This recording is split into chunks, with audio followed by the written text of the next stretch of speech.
Welcome to the Obesity Medicine Podcast with your host, Dr. Matea Rentia, board certified in internal medicine and obesity medicine.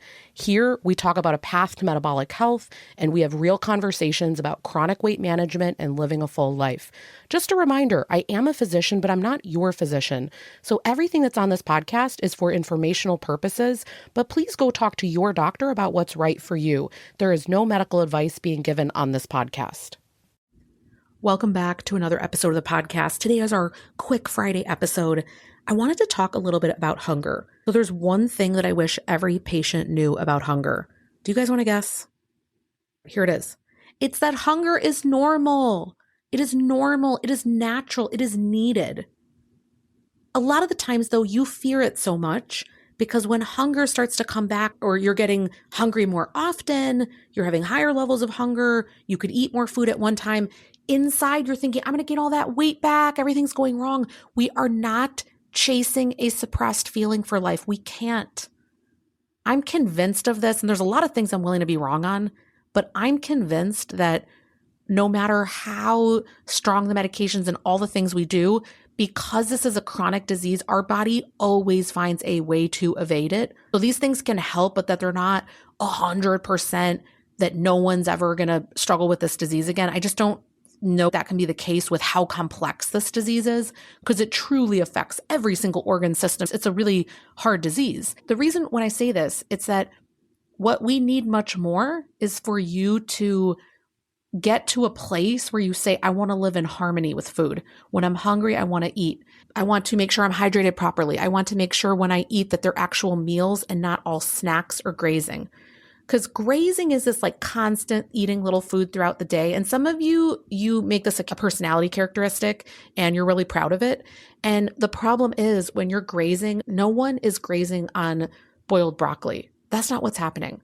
So they're typically like snacky foods. You have no idea what's happening.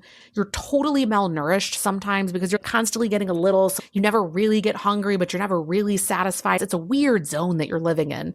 So I want you to actually have meals where you have all the food groups represented and you actually feel like a human. You have to get hungry for that to happen. No one's wanting to sit there and have a chicken breast and boiled eggs and broccoli and those type of foods if you're not actually getting hungry. Let's just remember, we're not chasing suppressed. It is normal to get hungry. I think what trips most people up is that you've grown up in diet culture, where it was encouraged, skip these meals or eat these little low-fat cookies. I mean, oh my gosh, we've lived through all of it, right? And we kind of know now like all of that is BS, but it's still imprinted on us. But what we have to start to do is question some of these things when they're coming up. When we get hungry and we immediately go to fear, instead of, hey, is this normal? Is this supposed to happen? How could I respond in this scenario? There might be things that you need to change in your life, like having food prepared that is on the healthier side, so that you're not having to spend then 30 minutes preparing something if you're someone that goes from not feeling anything to being hungry really quickly. We might need to do that. We might need to do some scheduled eating because you just can't sense it enough. There's a lot that we might strategically do. But you knowing first and foremost that hunger is normal, necessary, loving, kind, all of it, you have to start with that. Otherwise, none of the strategies that we do are ever going to work. I bring this up because obesity is such a complex disease. The body always finds a way to fight back. Even if things initially really feel like this like strong clamp effect and however it is that you feel, with time, I really always anticipate that will always lift. Even as we get triple agonists, even as we get all these other things, eventually those of us that have more resistant disease feel that again. Some of you it's amazing. and you're like, oh my gosh, it's been working for you for years. And then other people, you continue to keep the weight off, but you start to get more hungry and different things happen. You are not defective. You can work with this. And this does not need to be a problem for life, but we need to rethink about hunger.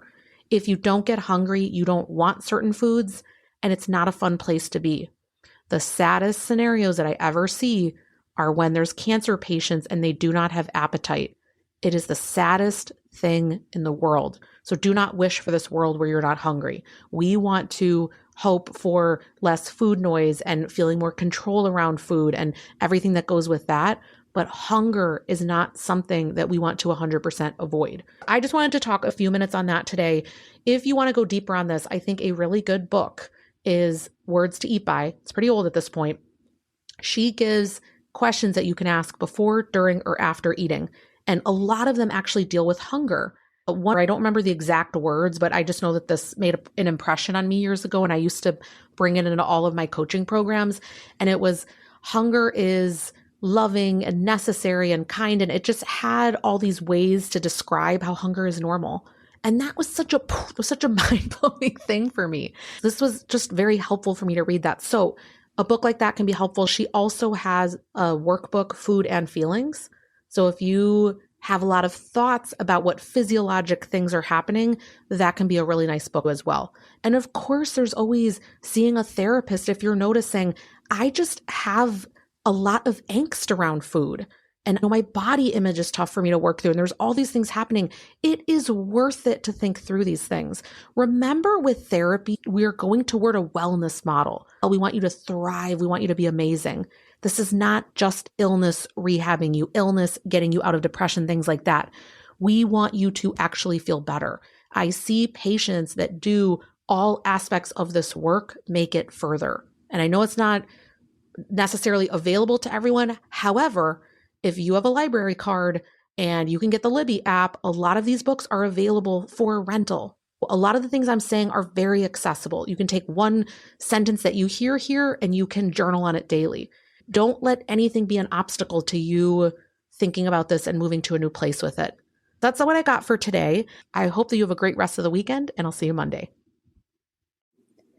That marks the end of today's episode. But if you're newer to the podcast, I want to tell you about something that we have, and it's a free podcast roadmap. So this is perfect for any of you that are listening where you want to be directed to very specific episodes. So let's say that you are just starting out and you want to know, what should I do right when I start on the medications? Or you're experiencing certain side effects on the GLP-1s, or you want to know what to do if you're in a plateau, or if emotional eating is taking over, or if hunger levels are high.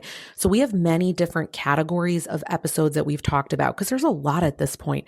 So if you want to be able to navigate that very easily, we have it broken down by category, and also the episodes that are there, and we hyperlink to everything. So you can just click on it and find the episode, easy peasy. If you want that, you can go to rentiaclinic.com/podcast roadmap.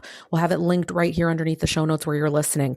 And you can go ahead and get that free resource so that it makes it easy for you to navigate, because I know that it's really hard when someone has an established podcast. I am such a podcast fiend. I'm listening to podcasts all day long. And when I find one that I love, but there's a lot that are out there, I am so lost. So I hope that you enjoy this free podcast roadmap. Again, the link to get to that is going to be rentiaclinic.com/podcast roadmap. I hope this is helpful, and let me know if you have any questions.